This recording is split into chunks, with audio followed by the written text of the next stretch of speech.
You're listening to another episode of the Young Investors Podcast, so sit back and relax as myself, Brandon, and my buddy Hamish discuss the latest in the world of finance and stock market investing. Now, a quick reminder before we get into the podcast is that nothing in this podcast should be taken on as personal financial advice. If you're ever unsure about your finances or investing and you need some help, make sure you reach out to a qualified financial advisor. But with all that said, let's get into another episode of the Young investors Podcast. Hey guys, welcome back to the Young Investors Podcast, episode 145. We're almost at 150. That's pretty exciting. Yeah, it's coming up on almost 3 full years if we were going week by week. Wow, we've been doing this for a while. It's been a while. What year did we start doing this then? Was it 2019? Must have. I don't know. Maybe it's a few years. Honestly, I'm not sure, but quite a while ago now. Yeah, Young Investors Podcast has changed its form through the years. You remember the days where we used to pick one topic and that's all we'd talk about. We'd just go crazy in depth, and then we changed it more to the laid back kind of news discussion style format. And it's certainly been an interesting ride, but normally we like to kind of get these round numbers, these milestone numbers, and do an in-person podcast. But it doesn't seem like that's going to be particularly likely this time, unfortunately. No, there is zero chance. I could say for almost certainty that we will be allowed to do something in 5 weeks' time. So maybe we can try for. I don't know. What do you, man? Do you reckon we're going to be allowed to do that? It's got to be. You would have to imagine it's going to be very late this year, if not next year. Yeah, I think it's going to be next year. Travel would be allowed for that. To be honest, I think. Honestly, with Sydney the way it is at the moment, I feel like we are going to.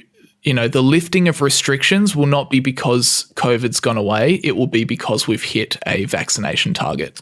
Oh, yeah. 100%. I don't feel like, oh, well done, Sydney, you're back down to 1 case per day. We're opening. I just don't think that's going to happen. No. I just think it's going to get to a point where we've had so many jabs where it's just like, all right, we feel safe opening back up. Even though COVID's out there, enough people are vaccinated now. But obviously, that's my that is my non-medical opinion.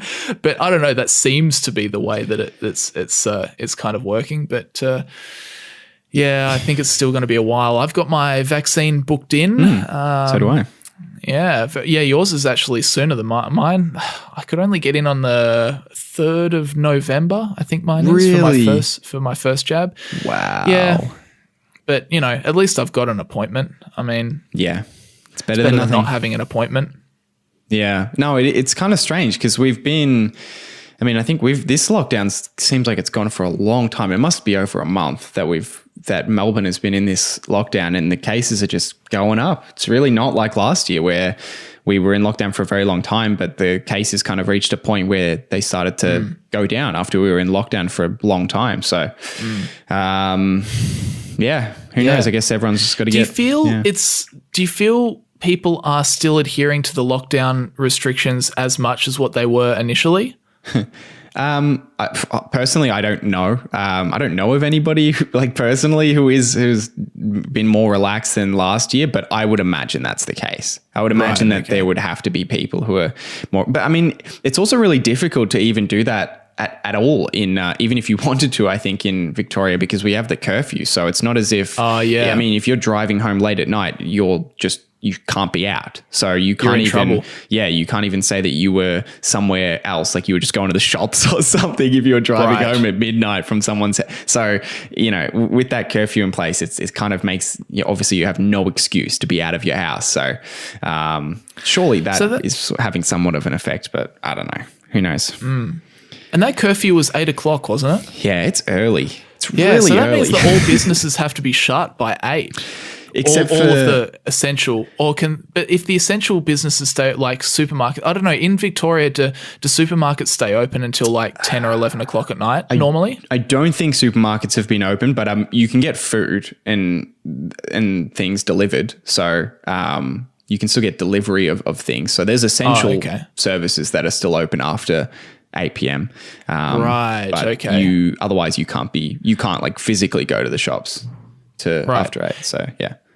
I see how it works. Yeah, because here, like, our supermarkets are open a lot of the times till like 11 o'clock at night or 10 o'clock at night. So if you had an 8 p.m. curfew, then it'd be like the supermarkets would be complaining.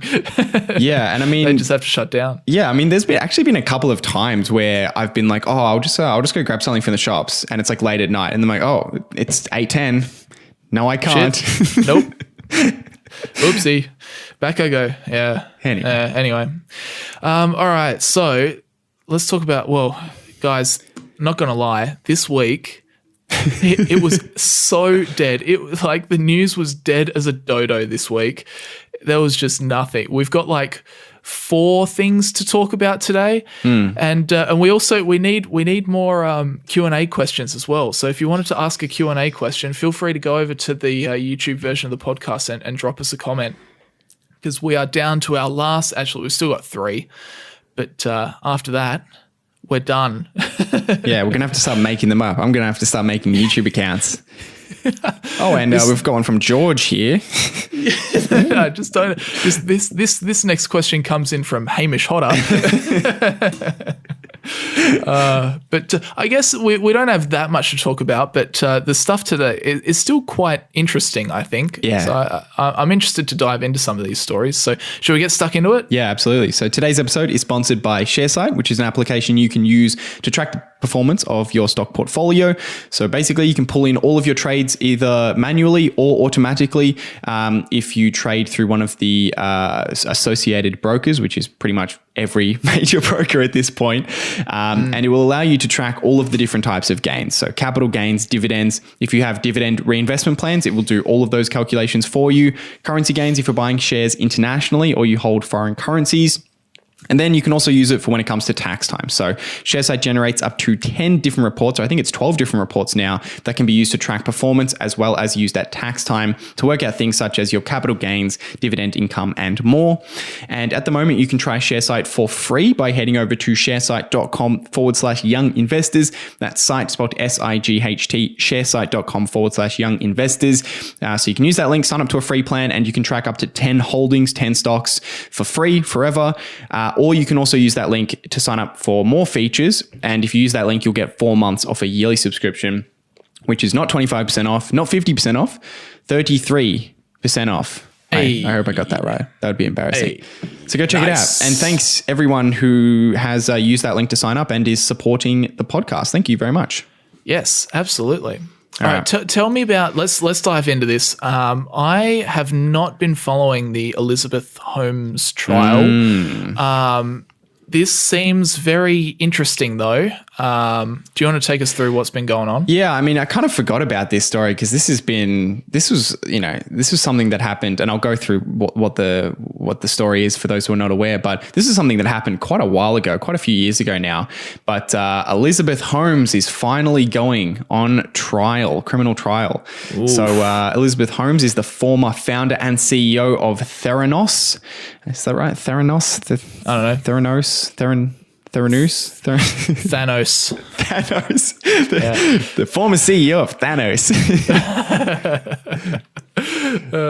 So she's on trial for criminal fraud. So the story behind Mrs. Holmes, I don't know, is she's 37 years old and she was the founder of Theranos, and which is a health technology company, or was a health technology company, I should say, is no longer a health technology company that was founded in 2003.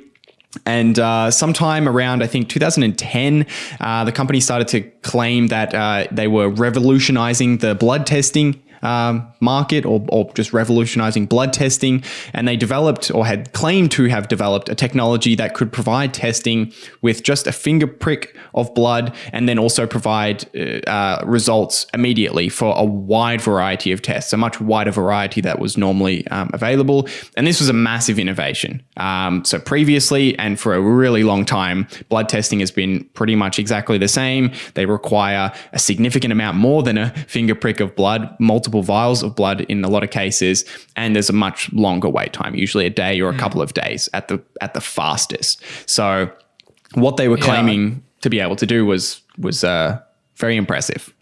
Yeah, I can certainly see that an invention like this would actually have a huge impact. Like that would be, I'm just thinking about the process of going in and then they do the cuff on your arm and they put the needle in and take the blood out of your vein and spin it in the centrifuge and whatever. Yeah. It would be a huge innovation if you could just go in and a blood test for like a wide variety of different things was just like a little finger prick, take the blood, done. All right, we'll get back to you.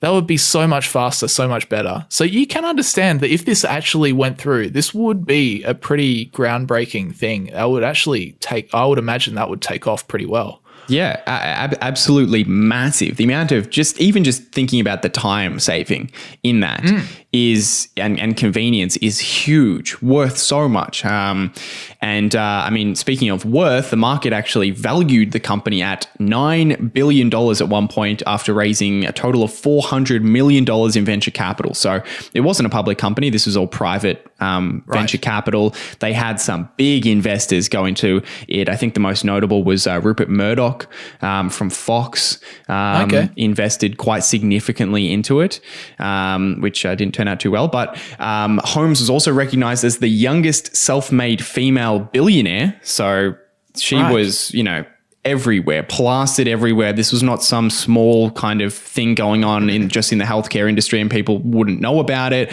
This was everywhere, right?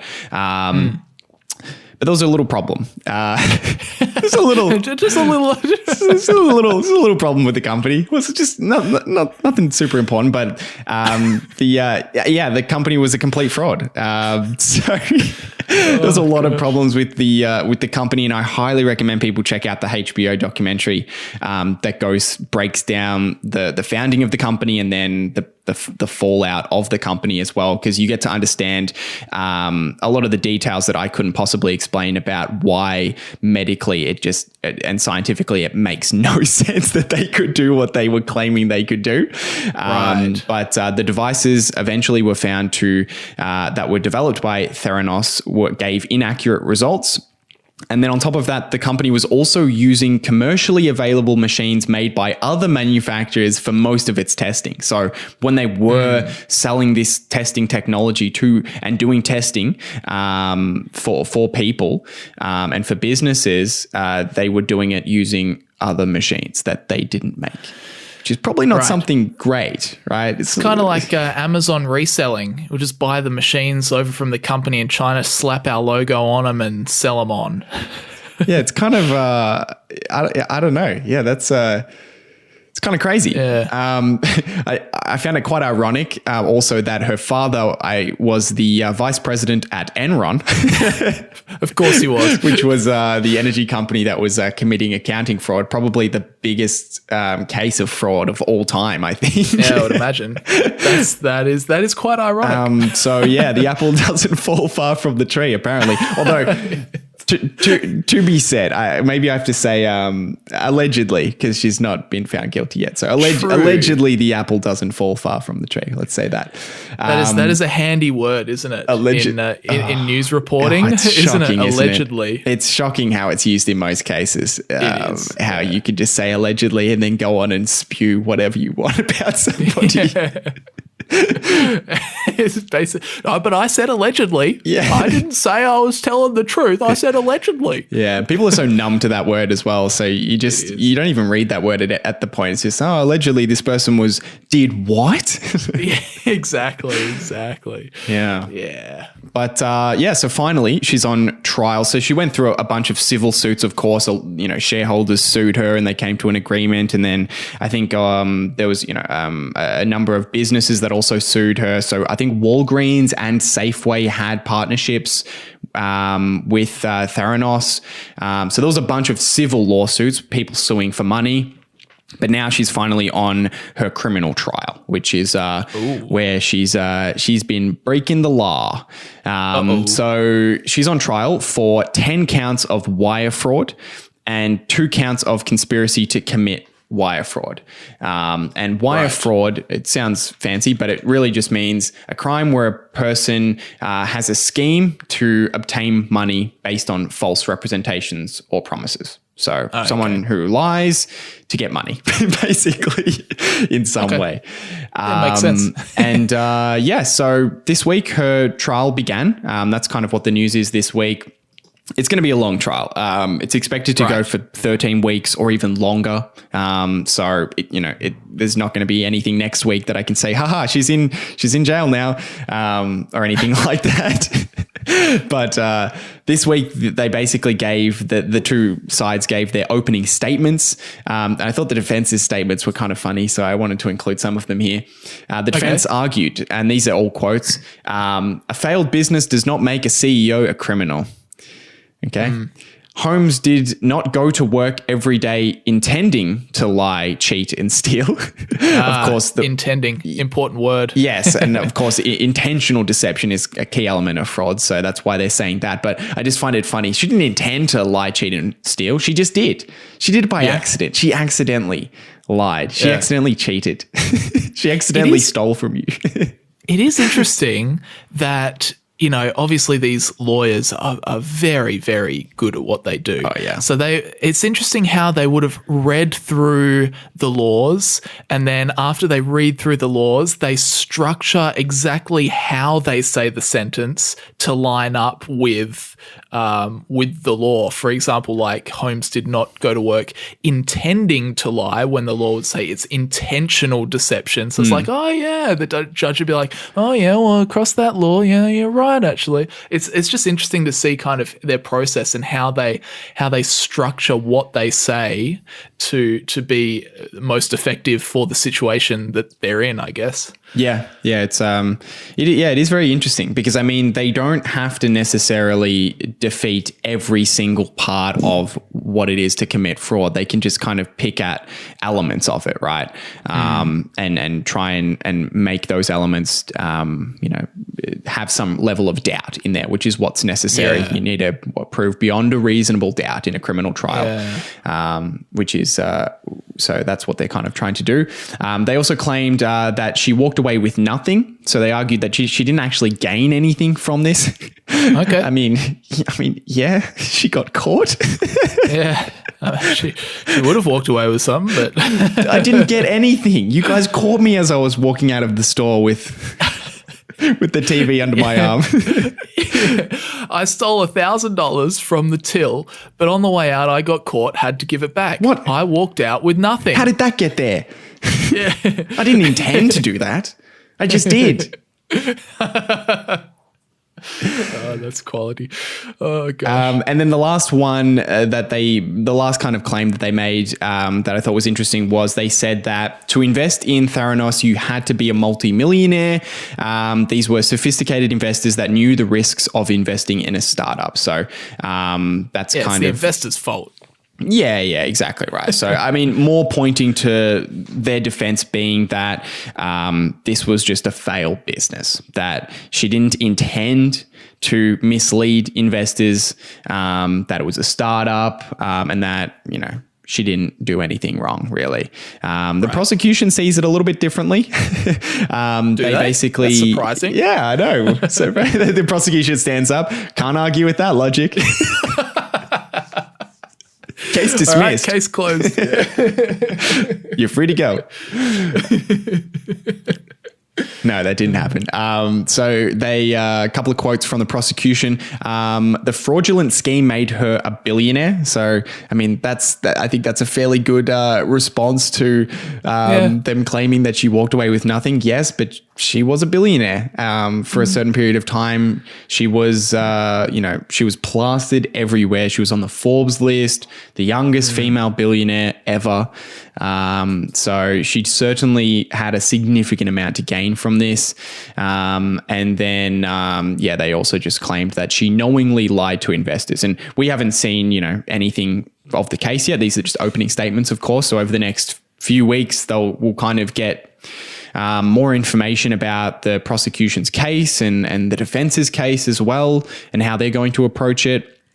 One other thing that the prosecution mentioned was that in 2013, the company had $13 million in cash, but they were also burning $2 million a week, which is kind of a scary position to be in. What's that? You last 6 to 7 weeks. Yeah, that's ouch time. Yeah. So it's nasty.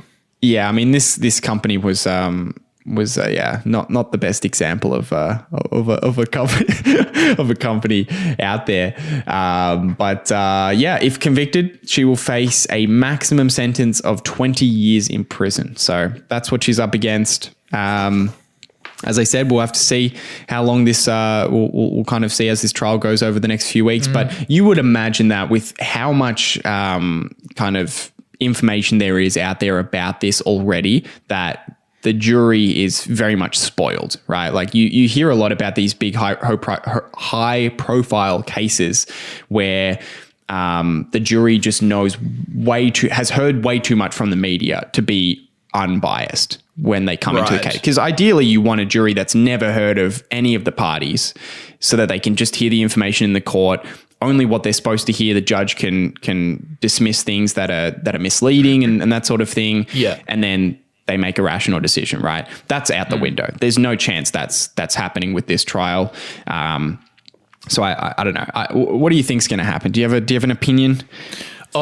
Look, honestly, I don't know the situation well enough to know. Like I haven't looked into the facts. But you know, it sounds as though she might be in a little bit of trouble.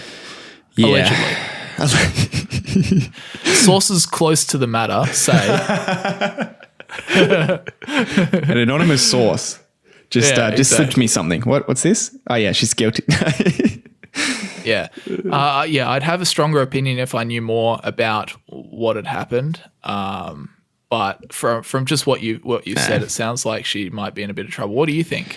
Yeah, I don't know.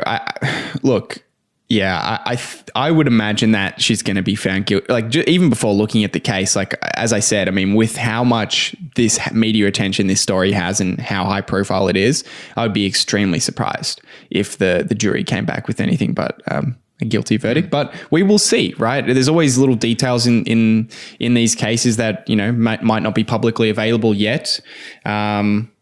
So we'll just have to see what kind of comes out, what defenses the defense makes. Maybe they make some good defenses. Maybe she didn't intend to lie, cheat, and steal. Yeah. I mean, I find like this whole system is designed so the truth comes out, and I'm sure the truth will come out, and then the decision will be made based on what the truth is. And I feel like if she did, if she knowingly lied to investors and deceived them, then she'll get in trouble. And if she, as they say, if she went to work every day not intending to lie, cheat, and steal, and it just, she was just, I don't know, silly or something she didn't understand, or I don't know, then she'll get off. But it sounds like from what's in here that she'll probably get in trouble. But I don't know. Honestly, I'm not sure. Yeah. I want to know where does she get the money for a lawyer? I mean, her father was committing one fraud.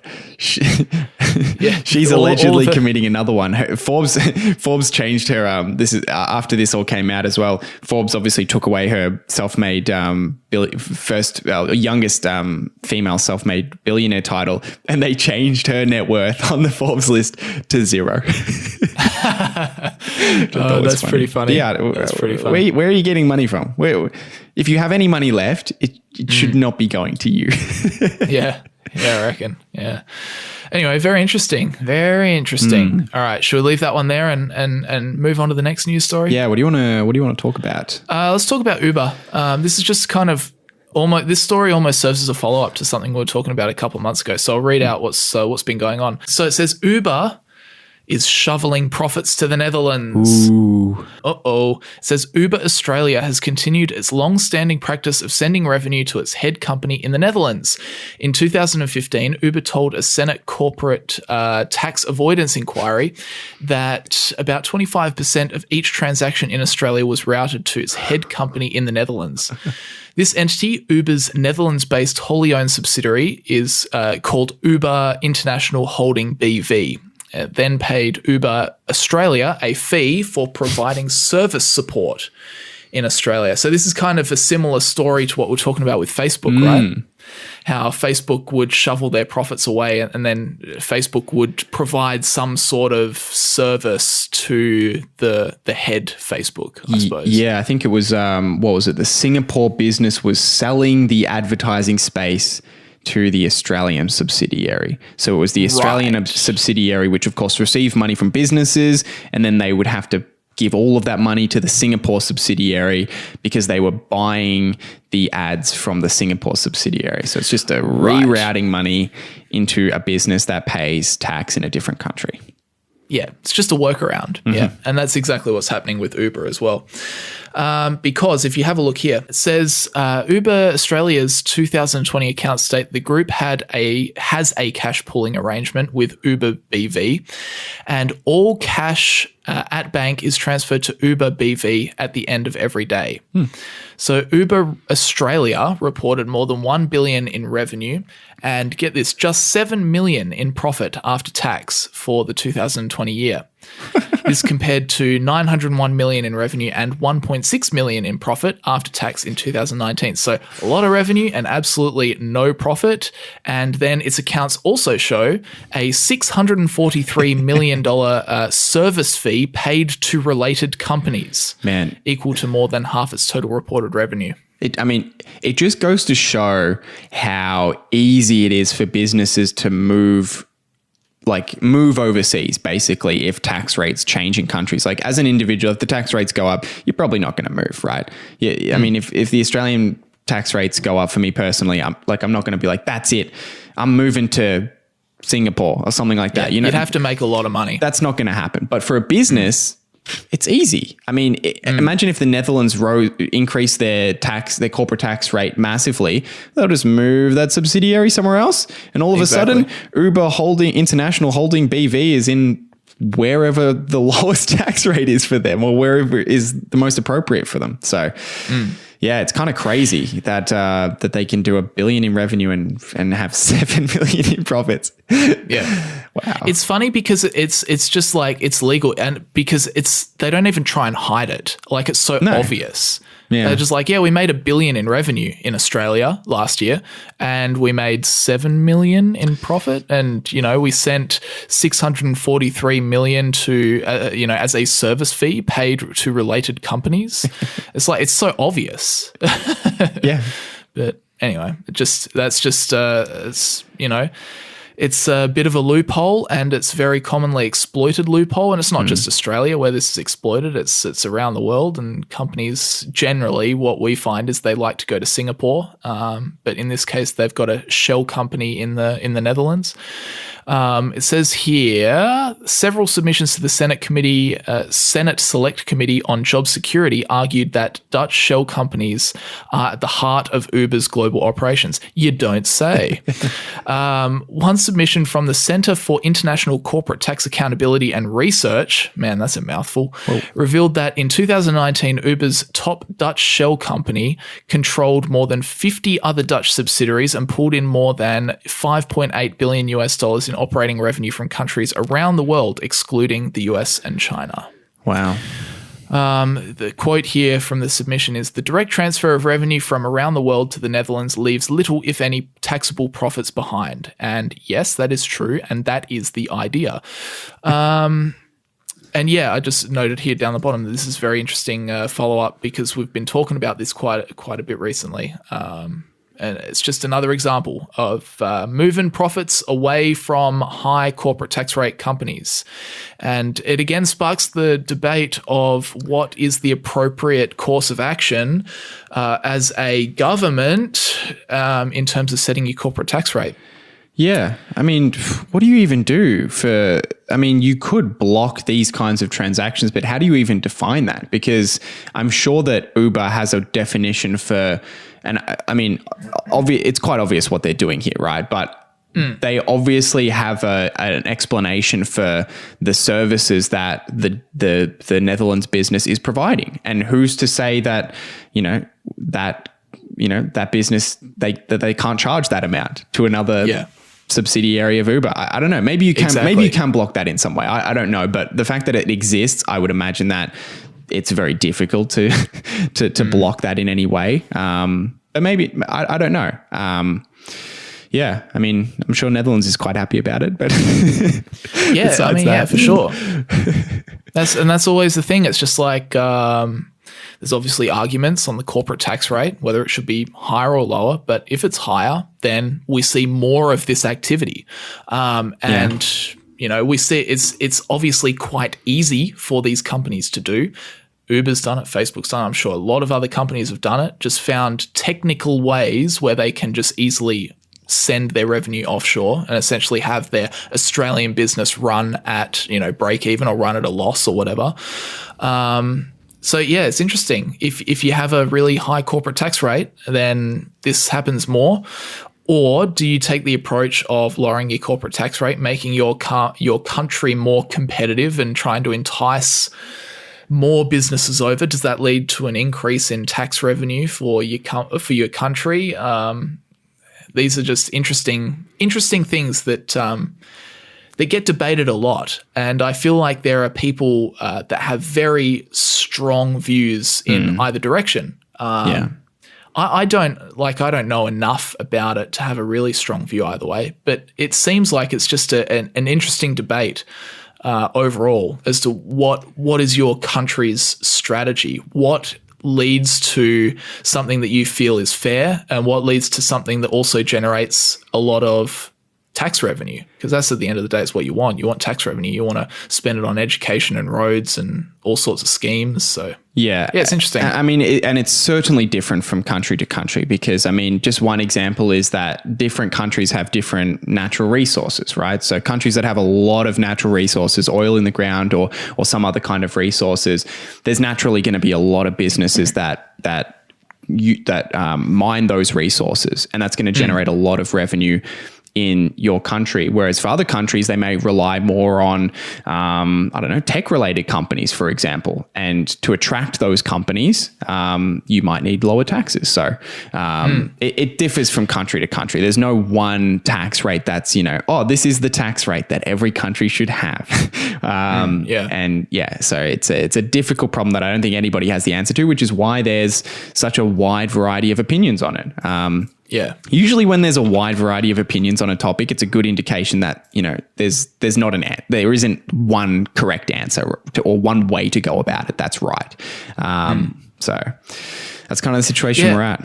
And another complication you have is that a lot of countries around the world simply don't have the size to have any sort of thriving industry of, say, like look at Singapore. It's flipping tiny. What's Monaco? Tiny. It's like the smallest thing ever. So they don't actually have any space to have a thriving this industry or that industry. Yeah, exactly. Where, they have, millions or hundreds of millions of people that are using the services or products from that industry. It just doesn't exist. They're just geographically limited by their size. So that's another interesting factor. So, and you see a lot of those really small countries that honestly can't have those big industries. They do have extremely low tax rates because they just want to encourage, they want to get their tax revenue from international companies. They want to say, hey, come over here, help us out.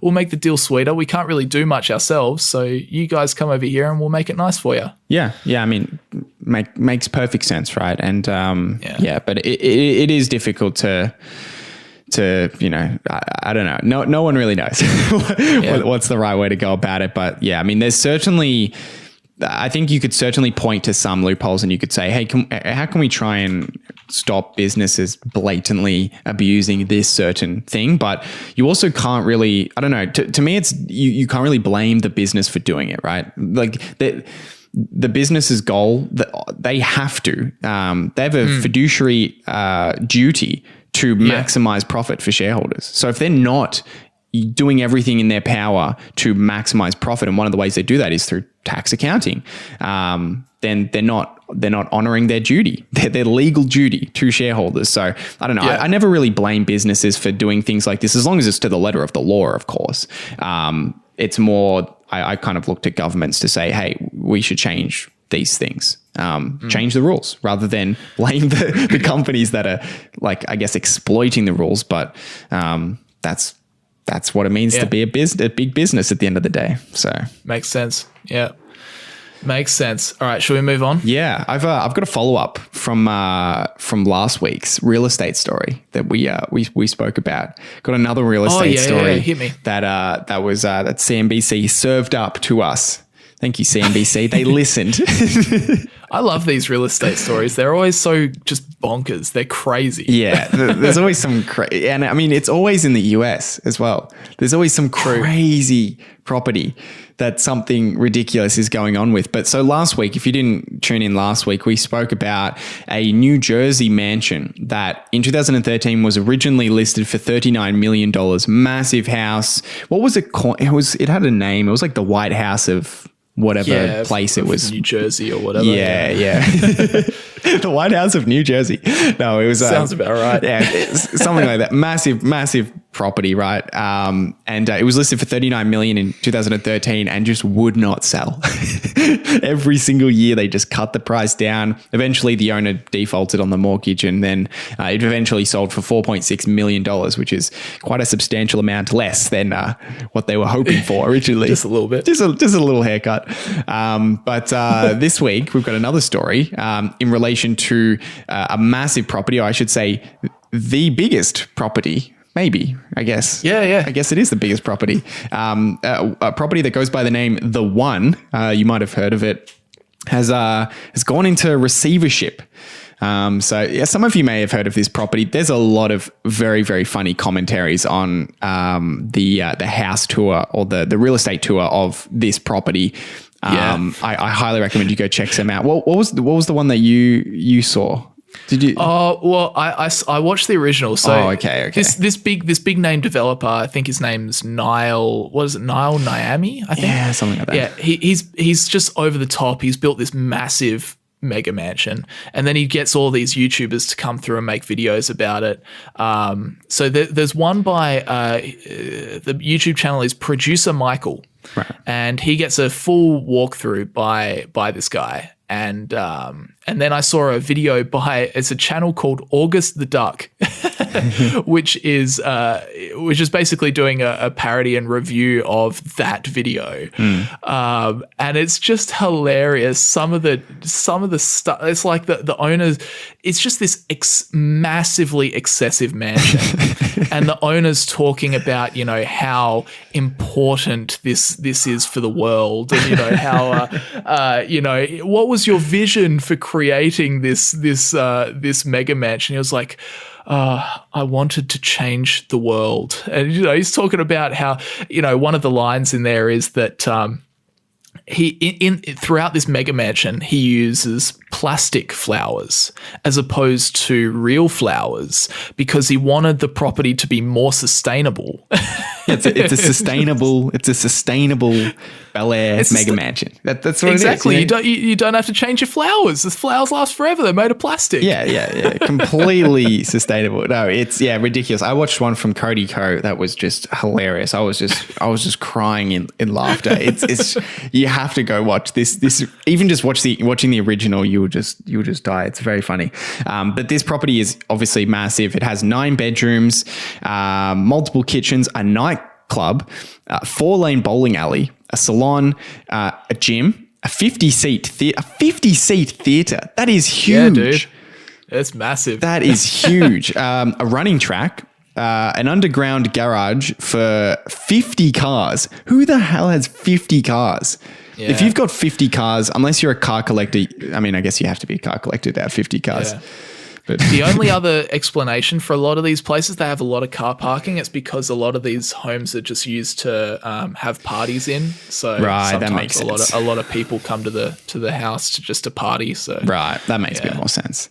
Yeah, but no, it's crazy. For people that haven't seen this, look it up. Just type in The One property and maybe look at it on YouTube or Google. But they've essentially it's in Bel Air. They've essentially taken the top off of a hill. So they've terraformed it. They've shaved the top of the hill off, and then where the hill was, they have built this property. So they've actually, in line with the contours of the hill, they have built like 3 levels of rooms and all those things that you're just talking about. And then on the top of those 3 levels, which kind of make the shape of the hill, then they've parked a house on top of that. So you get the 3 levels of all these rooms, and then a massive mega mansion on top of that. And that complex, which literally takes up the top of a hill, is the one, which is just bonkers. It's the most excessive thing you'll ever see. Yeah. Like, go and have a look at it. It's pretty funny. Ridiculous. The master bedroom suite is 371 square meters. What was it? 4,000 square feet. Yeah. Is just the master bedroom suite. Yeah, it's pretty insane. It's like I was just looking at an apartment the other day that had a total living space of 85 square meters. That puts things in perspective, doesn't it? Oh God, yeah, that's yeah. Every door in the house is electric, along with all the toilets, of course. Has to be. There was something weird about the bathrooms. Wasn't there? I think they had like bathrooms that you would see at like a nightclub or something, like public bathrooms, right? There was something really weird. There was like cameras in like the men's bathroom or something, but not in the women's bath. This is how this kind of gives you a sense of how interesting of a character the developer is. I'll put it like that. In the nightclub section of the house, he put cameras in the boys' bathroom, and the video feed was displayed on televisions in the girls' bathroom. Not the other way around, but so if you're a lady going to the bathroom in this nightclub, you could watch the guys go to the toilet, because that's what you want.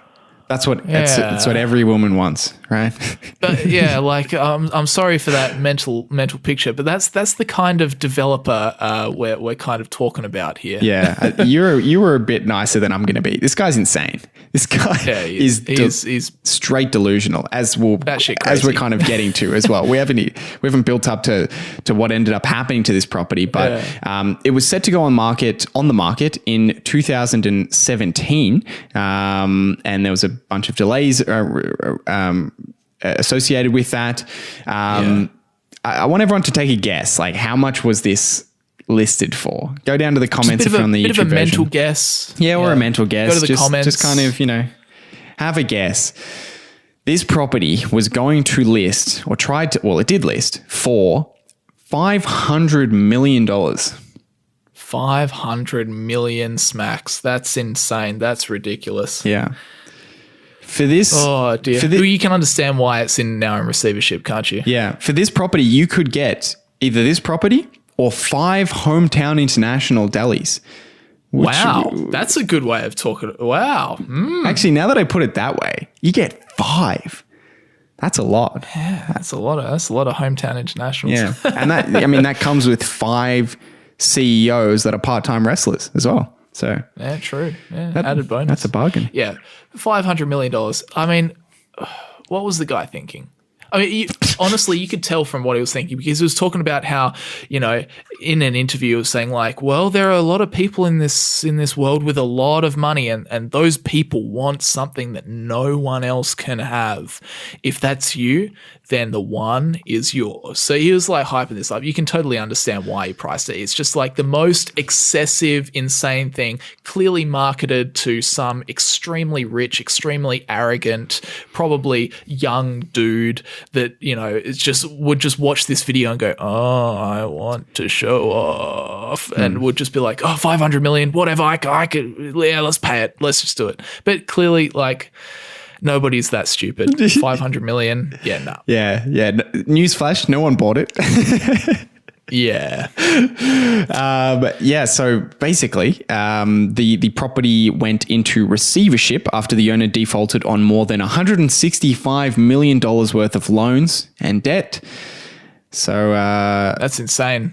yeah, that's that is insane. Well, here's the thing. Okay, I wanted to bring this up. So, do you reckon if he defaulted on 165 million in loans, do you reckon that just means that the house cost him like 165 million to develop? Yeah, I think probably in that range. But yeah. I mean, so if the bank wants to cover their losses, they're going to have to sell this thing for $165 million. That's still insane. Yeah.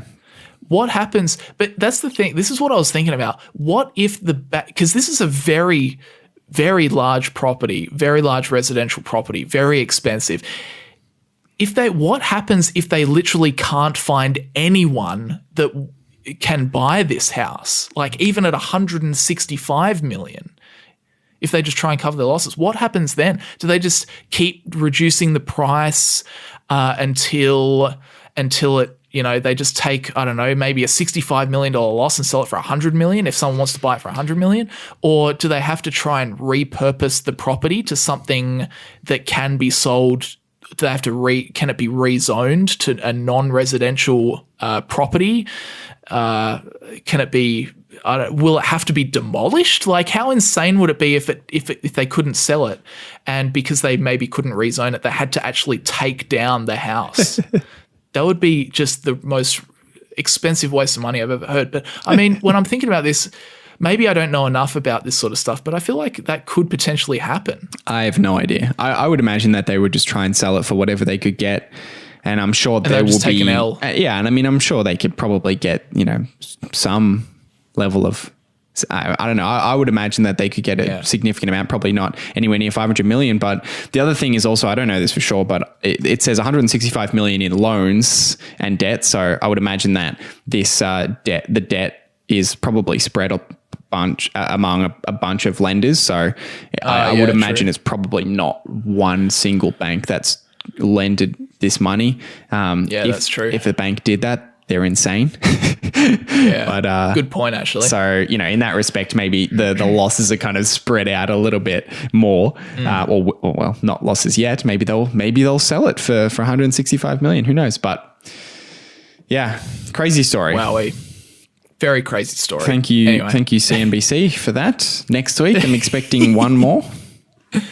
Yeah, I kind of like talking property. I watch a lot of mansion tours on YouTube. I actually really like to watch them. I mean, they're so excessive, and I don't think I'd ever live in one. But I like looking at the architecture. I like looking at the design, the interior design, how they design master suites, how they design different bedrooms and bathrooms and living spaces. Like, it's totally excessive. Like, I'm watching mansions that sell for $80 million US, which is just bonkers. But very interesting to see it from a design perspective. I really enjoy it, actually. Yeah, I think the cost of running those properties is just eye-watering. I mean, just ongoing property costs and staffing and electricity, other utilities. It would just be there'd be way more of a headache than it would be of benefit. It's not like you just just spend 80 million, but let's say you had the money. It's not like you spend 80 million and you just kick your feet up. Yeah, no, you're on the hook for probably millions a year of ongoing costs. That's very true. Because you're exactly right. You think if you're looking to buy a house and it costs you like 800 grand, you probably feel like, okay, I'll buy a house and then that's, sure there'll be some maintenance expenses, but I'm not going to have to employ, a site manager, security staff. I'm not going to have to employ a team of gardeners and whatnot. But yeah, absolutely. With one of these places, you literally a lot of these places have butlers and maids' quarters built in. So they have full-time staff that actually live in the lowest level of this mega mansion. And they just wake up and go to work. It's pretty insane. Crazy. But yeah. Yeah, anyway. I got one more story to talk about, which is just it's just a fun one. Oh, okay. It's just a fun one. That's good. I like a fun story. Nice, lighthearted way. I mean, that story was pretty funny. This one's just a lighthearted, wholesome story to get us through to the end of the podcast. So the title is 9-Year-Old Girl's Glitter Idea Makes $350,000 in 1 year. Oh. Did you see this? No, I haven't seen this. This is pretty cool, actually. So in 2016, Sophia Rizzo, then aged 9, had a little idea to bring pots of glitter to her school in Burleigh Heads along Queensland's Gold Coast. Despite getting into trouble from her teachers, the primary school student knew there was something behind it because I showed my friend, quote, I showed my friends and they all loved it, she told news.com.au. Sophia charged her classmates $2 for the craft glitter, which she ordered online. Quote, she had a little notebook of orders. She would come home from school saying, this girl wants this color, this girl wants that color. She was so insistent. She had a whole unicorn notebook full of ideas, and that blew us away a little bit. We thought we'll just make a mini website, put it on Instagram, and that'll be the end of it, and that will make her happy. That was her what her mum said about the whole thing. But that was not the end of it at all. The business soon took off, causing both Sophia's parents to quit their full-time jobs so they could instead work full-time on the business, aptly named Glitter Girl. Now aged 13, in her second year of high school, Sophia's idea just passed the $350,000 mark in sales for the past 12 months. Yeah, this is pretty crazy, isn't it? Oh my God. What a good on you. Yeah, that whole family has just benefited from this, which is crazy. Yeah, that's a lot of money. It's a lot of money. That's crazy. That's a lot of money. Have a listen to this. So initially they spent $2,000 when they were thinking about turning it into a business. They spent $2,000 on 20 kilograms of glitter. Oh my God. Then Mrs. Rizzo, the mother, took a few professional snaps. Then they launched the website in August 2017. In the first week, they received around 3 orders a day. That soon soared to 20 orders a day. Soon enough, Sophia's mum said, quote, we didn't have time to do our normal jobs. We were calling in all of our friends for help. They used Mrs. Rizzo's photography studio as a warehouse, and by 2018, the mum notified her clients she would no longer be able to work for them. Then, as the business continued to grow, Sophia's dad stopped his career in property. Get that. Stopped your career in property to do the work, to do the IT work, the stock management, and invoices for Glitter Girl. Then a breast cancer scare in 2019 saw Mrs. Rizzo hire 5 permanent staff to scale the business up and also created a warehouse. And in 2020, the business went into overdrive, according to Mrs. Rizzo, with orders increasing 5 times. What we did in a month before the COVID pandemic, we did in a week during COVID. They are now stocked in 90 stores across the country, including in regional areas in every state except the Northern Territory. How cool is that? My God, that's a great story. That's just...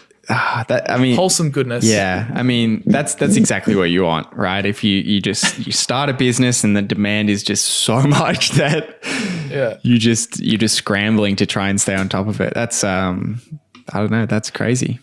I'm thinking from the parents' perspective. I mean, imagine if you had a kid, your kid's now 9 years old, going through primary school when you're 9, and then all of a sudden your kid, 9 years old, starts this business, and the kid single-handedly helps you quit your full-time job that you didn't like, and now you can go and sell glitter with your 9-year-old kid, and you can make $350K a year doing it. My goodness. I should say $350K in sales, but surely glitter doesn't cost that much.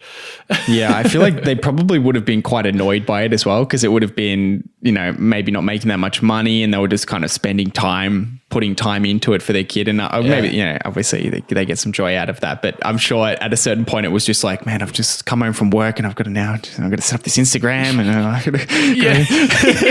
and then now I would imagine it's making more money than they were making in their careers since they left their normal jobs. So yeah, you'd imagine so. That's crazy. That's a nice wholesome story. That's the kind of thing you see on like Shark Tank or something. It's true. That's what I was thinking. I want this girl to go on Shark Tank. Yeah. Every now and then they just have like a 10-year-old that comes out. They're just so enthusiastic. And I just think, wow, how do you have so much confidence? Yeah, I reckon. Good story.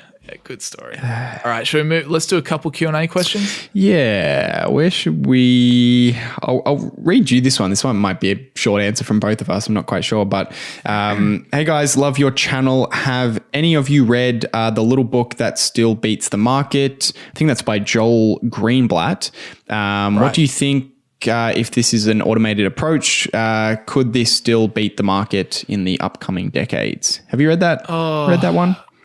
Unfortunately, this is a very fast answer because I haven't read the book. I'm not sure. Have you read it? I haven't read it.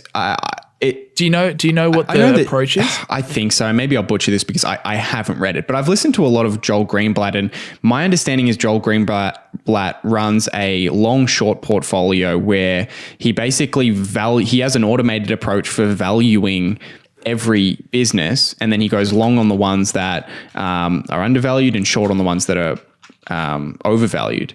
Okay. So possibly, I think the strategy is similar to that. It's an automated way of valuing a lot of businesses really quickly. Personally, it's not the way I go about investing. I don't know if Joel, he's done extremely well over time. So I'm sure what he does works. But it's not the way that I've gone about it.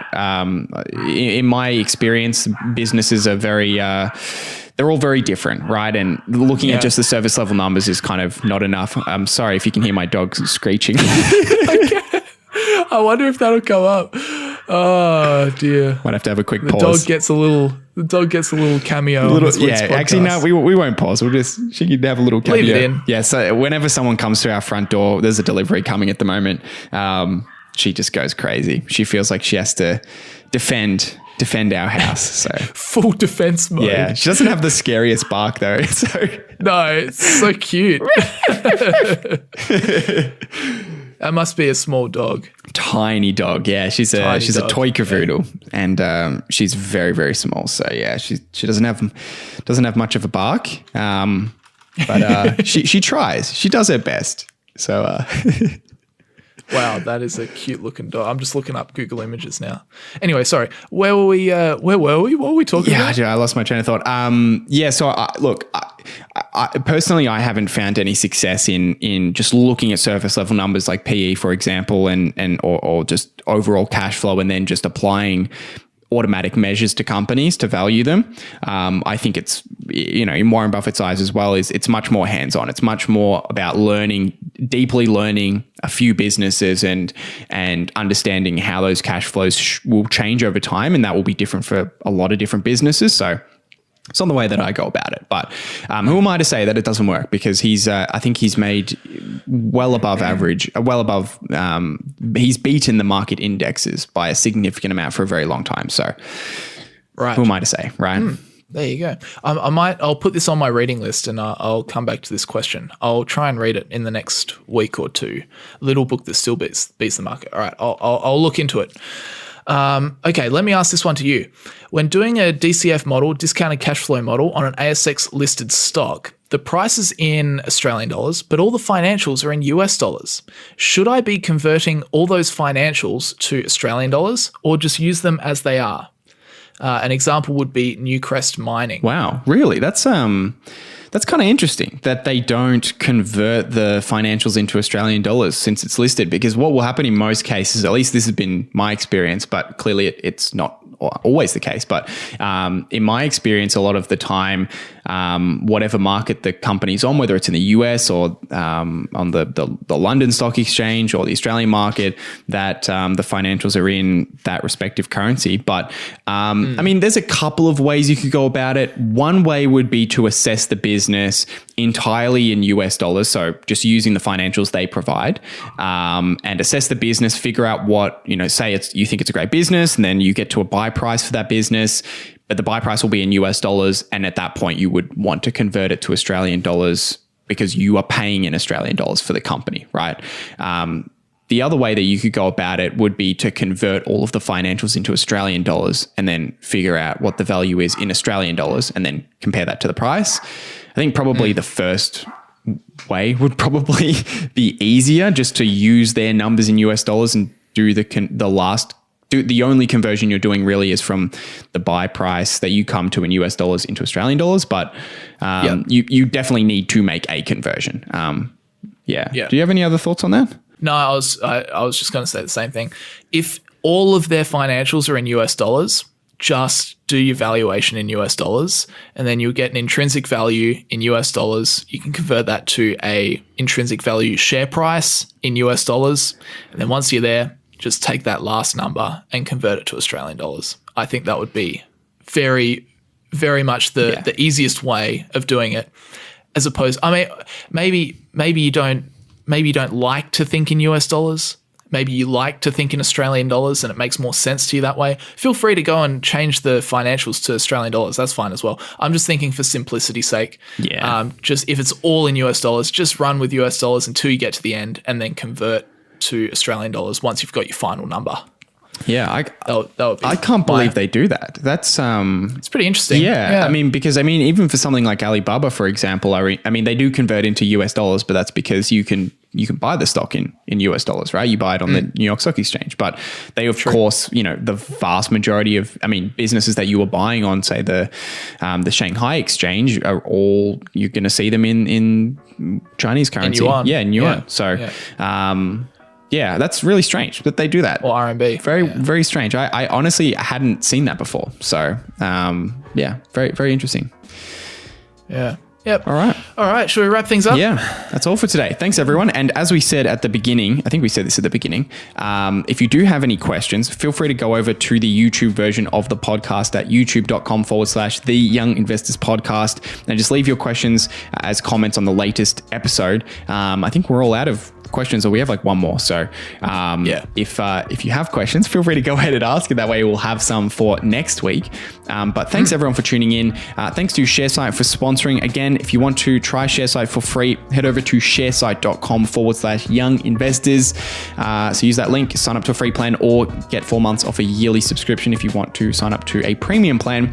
Thanks, Brandon, for joining me as always. All good. And we'll see you guys next week. See you later, guys. See you guys.